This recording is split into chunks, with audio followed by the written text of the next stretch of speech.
వాళ్ళ రాబోయే రోజుల్లో సర్పంచ్ ఎన్నికలు వస్తున్నాయి, గ్రామ స్థాయి ఎన్నికలు వస్తున్నాయి, స్థానిక సంస్థల ఎన్నికలు వస్తున్నాయి. ఇక్కడ నాయకులంతా కూడా మాకు ఏకైక ఎజెండా మా కోసం, మా గెలుపు కోసం, పార్టీ జెండా పార్టీని గెలిపించడానికి భుజం మీద జెండా మోసేటువంటి ఈ తెలంగాణ రాష్ట్రంలోని భారతీయ జనతా పార్టీ కార్యకర్తల నాయకులను ఎట్టి పరిస్థితుల్లో ప్రజాప్రతినిధులు చేయడమే లక్ష్యంగా మేమందరం కష్టపడి పనిచేస్తాం. మా టార్గెట్ అంతా ఇవ్వాలి, మీరే ఇవ్వాలి. మీ గెలిపే మా టార్గెట్. ఎందుకంటే బీఆర్ఎస్ కాంగ్రెస్ పార్టీ రెండు ఒకటే. ప్రజల ఆలోచన విధానం మారింది. మొదలంగా కాంగ్రెస్ బీజేపీ ఒకటి, బీఆర్ఎస్ బీజేపీ ఒకటని రెండు పార్టీలు చెప్తున్న విషయాన్ని ఇలా ప్రజలు తిరస్కరించారు. వాళ్ళు ఇలా మేమందరం కూడా ప్రజలందరూ కూడా ఆలోచిస్తున్నారు.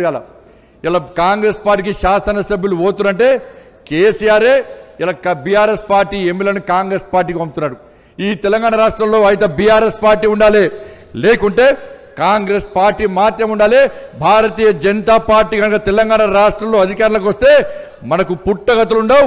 ఈ అనేక సంవత్సరాలు అనేక పర్యాలు భారతీయ జనతా పార్టీ తిరిగి అధికారంలోకి వస్తుంది. మా అవినీతి బండారం బయట పెడతారన్నటువంటి భయంతో ఈ రెండు పార్టీలు ఒకటే డ్రామాలు ఆడుతూ ఇలా తెలంగాణ ప్రజలను ఇలా అయోమయాన్ని గురి చేస్తున్న విషయాన్ని మనం గుర్తుంచుకోవాల్సిన అవసరం ఉంది.